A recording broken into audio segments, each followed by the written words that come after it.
जी, इसकी शुरुआत ऐसे हुई कि मेरा एक यूट्यूबर हूँ मैं, मेरा एक चैनल है क्राइम से सेफ, तो मैं उसका शूट वगैरह करती हूँ। तो उसके लिए इसको मैंने बुलाया था मेकअप आर्टिस्ट के लिए। और मेरी मुंबई से भी काफ़ी टीम गई थी, डायरेक्टर वगैरह, फोटोग्राफर वगैरह, जो कैमरामैन वगैरह सब लोग गए थे, आर्टिस्ट भी गए थे यहाँ से।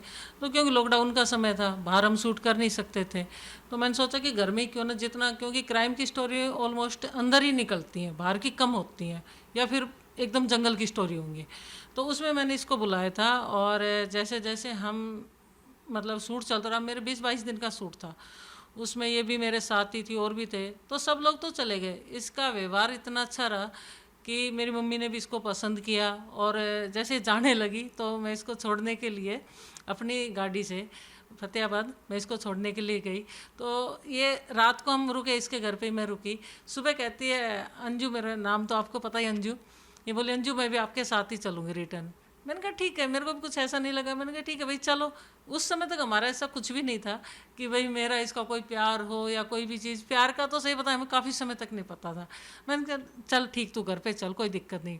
आइए, फिर मम्मी भी बोली कि नहीं बेटा तू अब जाना नहीं, क्योंकि एक्चुअली केयरिंग बहुत है सब। मम्मी की इतनी केयर करती थी, बहुत ज़्यादा। और मेरे को भी ऐसा लगा कि भाई अच्छी ही है, कोई बने रहने दो। फिर ये बाद में जाने का बोला, मैंने कहा यार अब तू मत जा, तू यहीं रह, क्या करेगी, यहीं पे काम करते हैं तो यहीं रह। फिर ये बोले ठीक है मैं रह जाती हूँ। ऐसे करके हमारी मतलब इस तरीके से हम मुंबई भी आए। तो मैं तो हुई एक, आपको बताया कि मैं टीवी सीरियल वगैरह में काम करती हूँ, तो ये भी मेरे साथ आ गई। मैंने कहा तू आर्टिस्ट का जो भी है यहाँ पे काम कर ले। ये बोली नहीं, मेरे को तो अपनी फेसबुक यूट्यूब वगैरह यही काम करना है। तो इस तरीके से हमारी मुलाकात हुई, और साथ रहते हुए हमें 4 साल हो गए कंटिन्यू। और 4 साल में हम दोनों बस सिर्फ 2 ही बार अलग हुए हैं। एक बार मैं गुड़गांव गई इसको छोड़ के, एक बार ये मेरे को छोड़ के गई थी। तो इस तरीके से हमारी जर्नी चलती रही।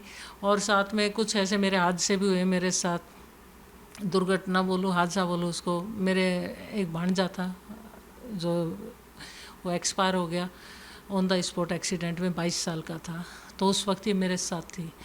फिर उसके बाद 2022 में मेरी मम्मी चली गई, वो भी भांजे के उसमें ही।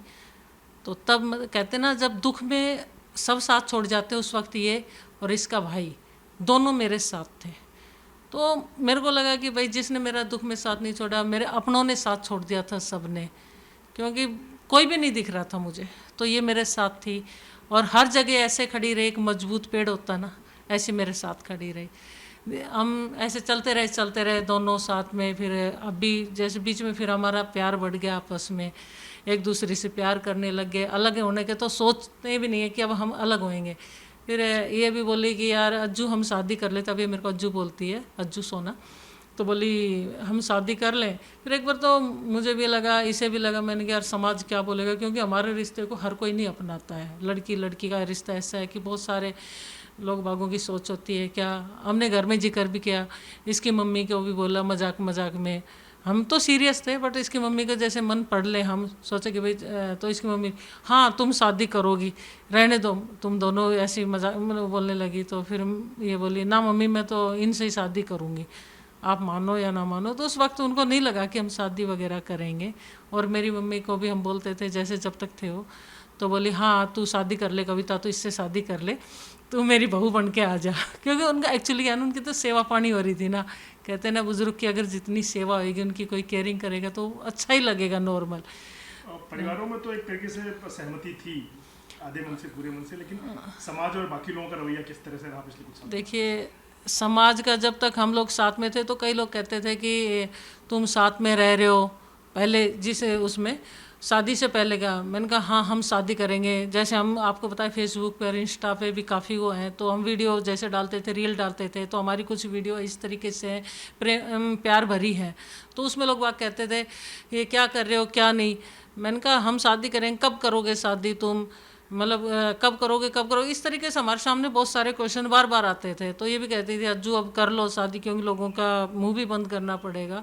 तो समाज का देखो कि इतना, मैं क्या बताऊँ, उनका सामना तो हम कर ही रहे हैं, पहले भी किया और अब तो बहुत ज़्यादा कर रहे हैं। अब तो मतलब डायरेक्ट तो कोई हमें नहीं बोलता है, जैसे फेस टू फेस आके कोई नहीं बोलता है, या हम जा रहे हैं तो कोई ये नहीं कहता कि आपने क्यों किया ऐसा, किस लिए किया, आपको शर्म नहीं आती। बट हाँ हमें कमेंट में जो है वो बहुत बुरी तरीके से वर्डिंग होती है उनकी। हमें क्या, इसके भाई को भी नहीं छोड़ रहे, पापा को भी नहीं छोड़ रहे, क्योंकि वो शादी में आए थे और उन्होंने पूरा रीति रिवाज से जो एक बेटी का कन्यादान, भाई ने अपना पूरा फर्ज अदा किया, तो उनको भी नहीं छोड़ रहे। एक्चुअली भाई के लिए तो ऐसा भी बोल देते, इसके भाई भी ऐसे ही क्यों नहीं कर लेता, एक लड़के से शादी कर ले वो भी। तो फिर हम कहते हैं, मैंने कहा जो तुम्हारा मुँह है, जैसा तुम बोलना चाहोगे, जो सोचे तुम बोलो, हमें कोई फ़र्क नहीं पड़ता, क्योंकि हम दोनों एक दूसरे के साथ खुश हैं।